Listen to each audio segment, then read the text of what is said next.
Hey, good afternoon, everybody. Welcome to the Amy Howard at Home Facebook Live series that we're doing. I am Mr. Amy Howard. Amy must have been under duress when she asked me to do this, but she's out today, and we wanted to continue the excitement in the series, and today we're going to learn Cracked Patina. And Cracked Patina, what that allows us to do is to take our one-step paint and be able to crack it.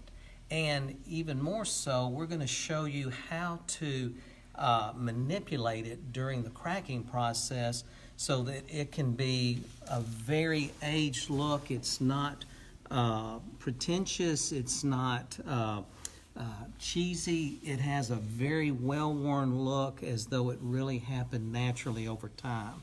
And this little very inexpensive vase, we did the Cracked Patina on, and as you can see, it has the appearance of the old shutters in New Orleans, where you see those different layers of color that is flaking off of the shutters in the French Quarter. A lot of times people don't notice that because they're in the French Quarter doing something else, but we enjoy looking at the antiquities in the Quarter. So the first thing we're going to do, we've got some samples here so that you can see how the process is done. We've got a nice piece of carved trim, and our first color that we're going to apply is the Bauhaus Buff in our one step. And most of you guys are familiar with the one step. It's a chalk-based, water-based, no VOCs, certifiable green. And you can paint this on top of most any surface or coating without sanding, stripping, or priming. So we're going to put 1 or 2 coats, whatever it takes for coverage. Usually 2 is plenty. On something like this, we probably get away with 1. And what we want to do, we want to make sure in painting, we don't want to puddle down in the carved areas. So we'll go in and get that out. And so we would continue until we paint this completely, let it dry. And again, if the coverage is not there, we're going to go back and put another coat on that. So in the sake of time, we have a step out that's ready to go. And this is where the catalyst comes in, our Cracked Patina. First thing we want to do, we want to shake it up a little bit,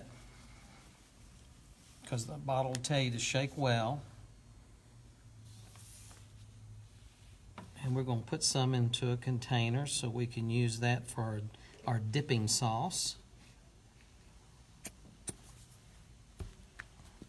Set that aside, and we're just going to use one of our chip brushes. This is our 2.5 inch. And we're going to load the brush. I'm going to offload. And then we're going to paint a nice coat of the Cracked Patina. And a side note on this, you don't want it too thin. If it's too thin, then you're going to have some issues with the cracking. So if it's a little heavier, you'll get a better crack.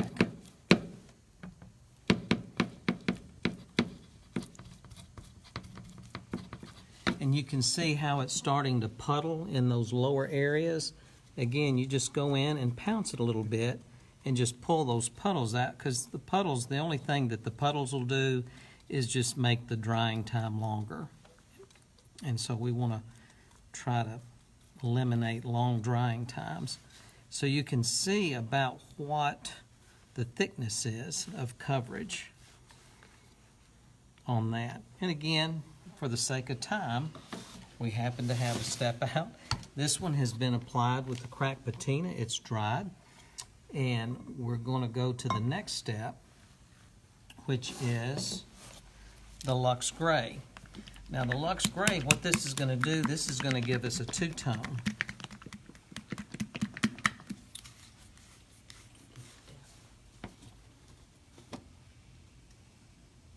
And again, looking at our finished piece, notice how that two-tone, it's very nice, gives it more depth, it makes that top layer pop more with that lighter color, base color underneath. So again, we're going to take one of our 2.5-inch chip brush. How long do you need to let the cracked patina dry? Till it's dry to the touch. Usually it will take somewhere in the neighborhood of as little as 15 minutes, and it could take as long as 30 or more depending on humidity, temperature, but on average 15 to 30 minutes. It's a good question. And you do want to wait and let that dry before we do this. And so we're going to load the brush up a little bit, offload, and here's the part that's the magic comes in. We want to put a good coat on this. What I mean by good coat, we don't want to get stingy. We don't want it to be too thin.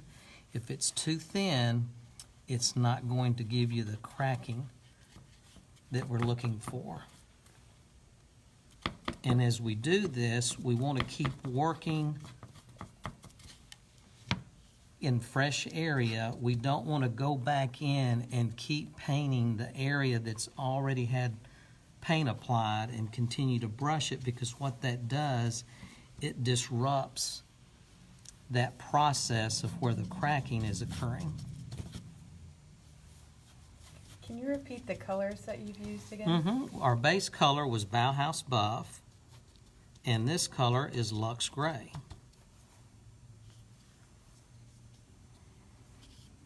And what I'm looking for now, I'm just trying to get the thick puddles out. And notice I'm not going back in and rebrushing everything. I'm just touching up.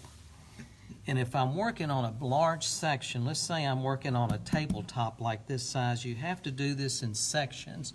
You can't paint the whole piece and then come back and try to do what we're getting ready to do, which is to manipulate the paint as it's cracking.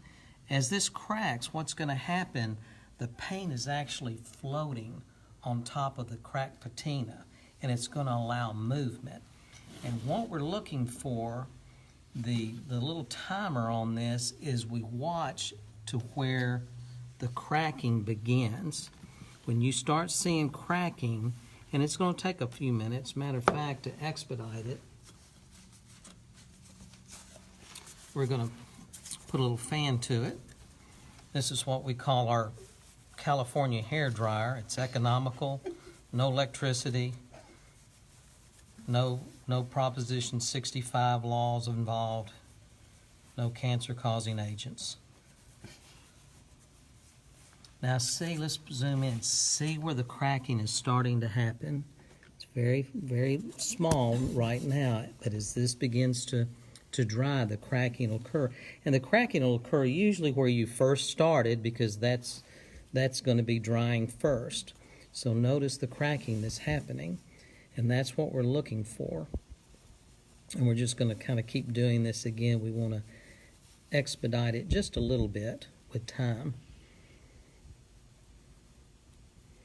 Also, you'll notice that as it dries, it goes from that wet, glossy look to a flatter look.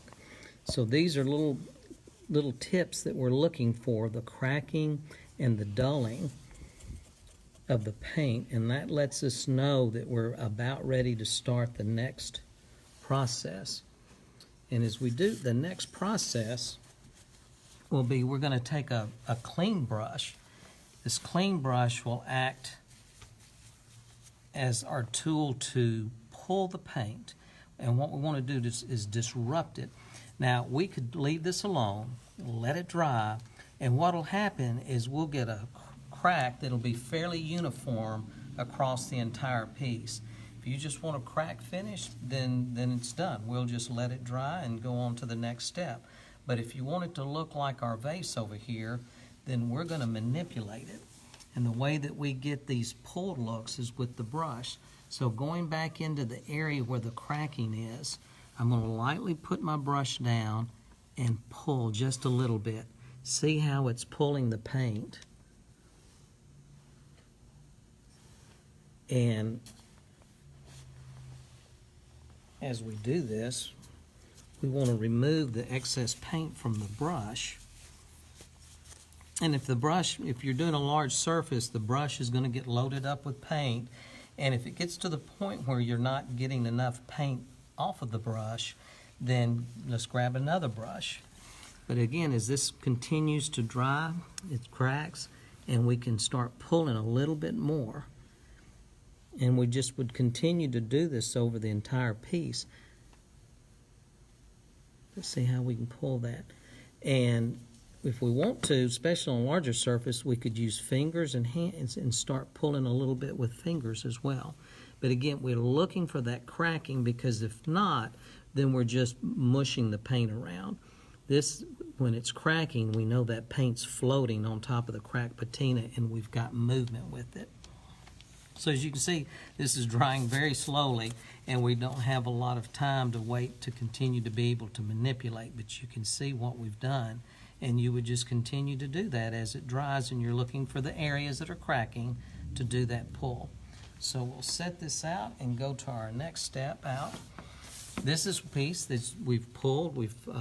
It's got some cracking, it's got some pulled areas, and we've taken some sandpaper. You want to use some maybe 220, 320, just a fine grit sandpaper.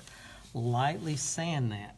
The reason being, when we pull this, it's like little shards when it dries, and you run your fingers on it, it's going to be very rough and very sharp. So you lightly sand that just to smooth that a little bit, but we don't want to lose the texture. We want to keep that texture.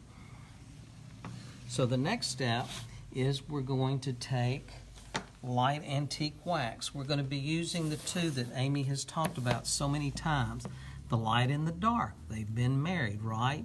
You can't use the dark without the light. One of the questions is, well, can I use clear and then the dark? Well, the problem with that is it's too much of a contrast between clear and dark. The light gives you a nice step down from the light antique, which is a little bit of an amber or honey color, to the dark. So we'll take our light antique. We have another question. Yes.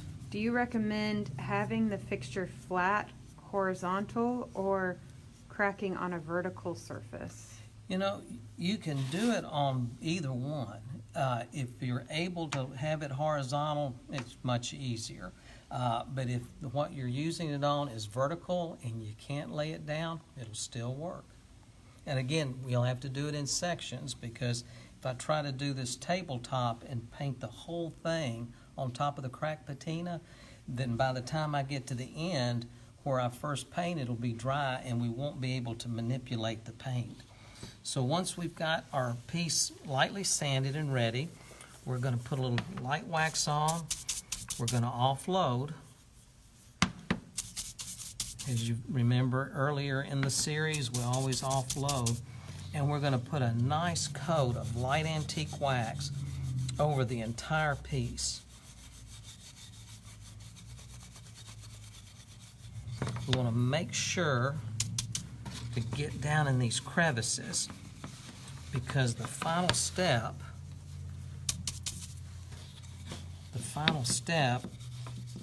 that we're going to use is the dust of ages. And we want the dust of ages to get down and hold in these crevices of the carving, and the light antique wax is what's going to allow us to do that.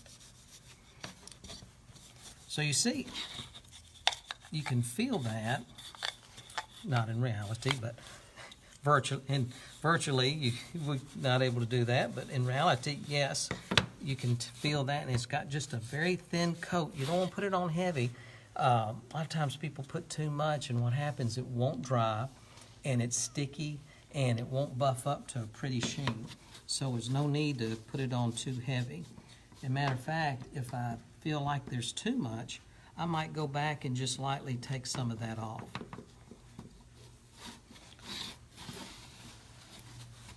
And then on this one I believe we've already got some light wax on here that we're going to have what's called Tack Time.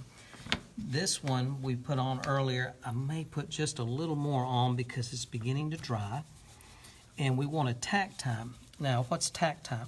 Tack Time is where it's not fully dry, but it's not fully wet.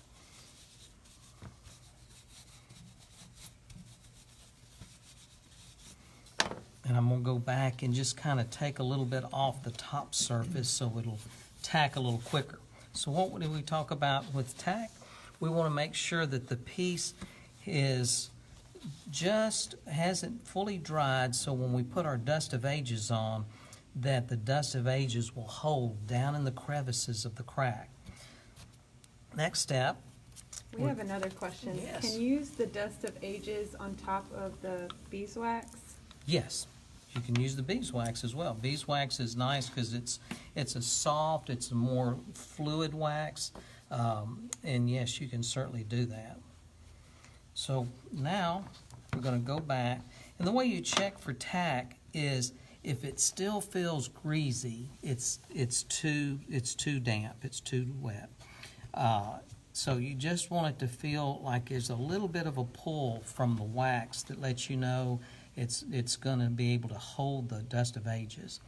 Next we're going to do is we're going to take our dark wax. Our dark wax is we're going to use very sparingly. With the dark wax, this is where we replicate the age. You don't want the paint to look brand new.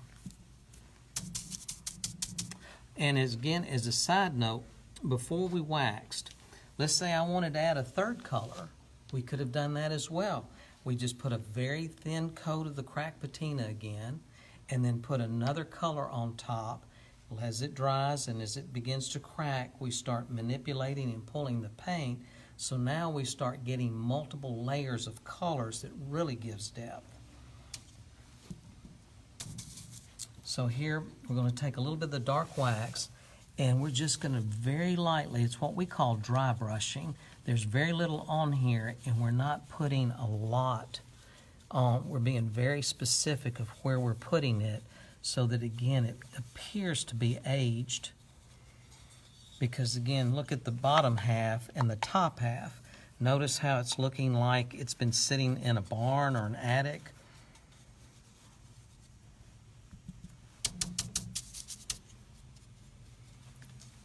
And usually when you see an old piece that it's around the outer edges where it's a little bit darker.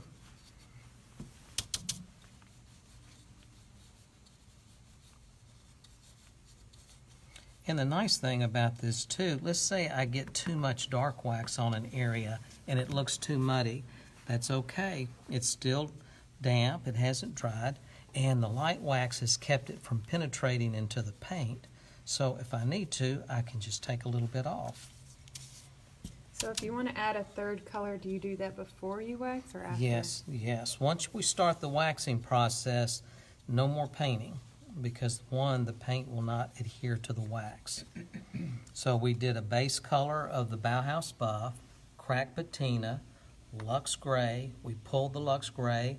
If we wanted to, we could go with a darker gray. Maybe Good Man's hard to find. Amy says she named it after me. I think she's still looking, but I'm not sure about that. So the Cracked Patina, the Good Man, then we're going to pull the Good Man. Now we will have 3 colors, and it'll be very, very depth with those many colors on there. And you want to try to use colors that are complementary. So now look at our piece. Doesn't that look great how it's aged? We're looking at something that's been sitting in an old mansion for many, many years. So now, again, while this is still a little fresh but not fully dry, we're going to take our dust of ages. The dust of ages is to replicate the dust that has begun to get into the crevices of the carving over a period of years. You may have noticed that on old picture frames or old pieces of furniture that had a lot of carving.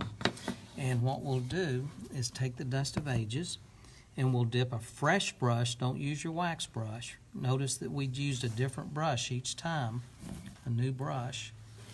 And then we're going to take this and we're going to just lightly pounce it over the entire piece. Notice I'm using it very generously. We're not being stingy with it because you will be able to recycle what we don't use.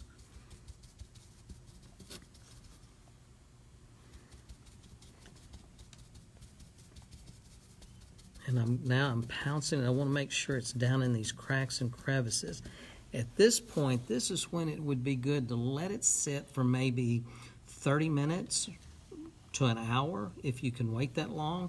I know if you're like me, you get excited and you want to do it sooner, but the longer you let it wait, the better, because that way the wax begins to harden and it's really holding that the dust of ages in there. Now, once we let it sit for a while, we're going to go ahead, again, because of time, and just very lightly put our excess back into the bowl.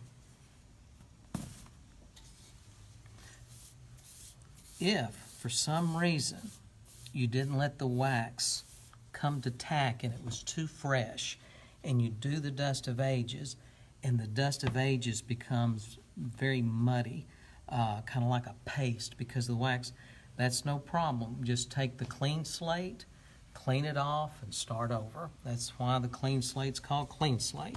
You get a new starting. So now we've got that down into our, and again, after we're through, we'll dust that back into the jar and we'll be ready. And now we'll take a clean rack, and now we want to just lightly buff, because I want to make sure I'm not pulling all the dust of ages out. I want to leave it down in the crevices.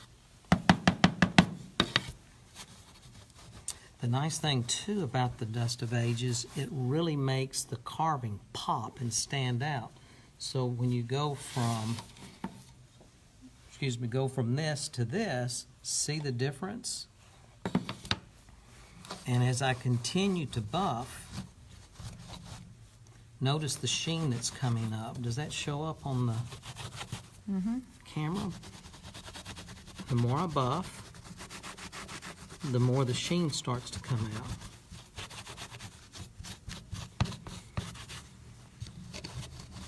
I go take this down to the antique store and put a $25 price tag on it and see if we can sell it. But notice that sheen from as the light reflects from the wax.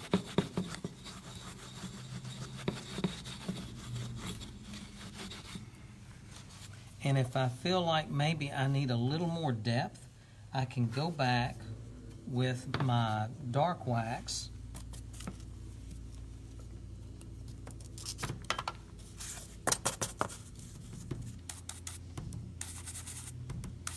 because sometimes in the buffing process, especially since we didn't give it a really adequate amount of time to dry, we took some of that dark wax off, but I can come back and add a little bit of dark wax so that it's not too flat in the texture. Again, I'm just barely touching this with the brush. I'm not trying to paint it on.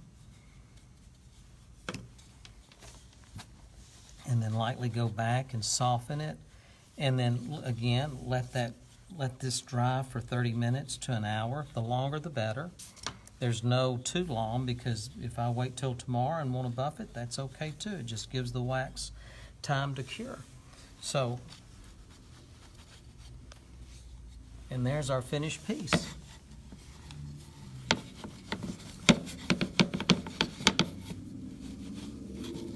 Any questions that the audience has? I know you're wondering, will Amy be back, please? Yes, Amy will be back. And I want to announce our winner. We have a winner from the Facebook Live contest. They're going to win a bottle of Cracked Patina, and it's going to go to Stephen. If I'm saying this wrong, I apologize. Ertelt, and that's going to be for you. We'll be emailing you to get your mailing address so we can send that to you. The sooner we get it, the sooner we can send it out to you. But hopefully this will help in ways that you can do the cracked patina. And be sure to give us a holler if you have any questions through our support email at support@amyhoward@home.com, and we're glad to help. And so guys, we'll see you next time. Thank you for your time and attention.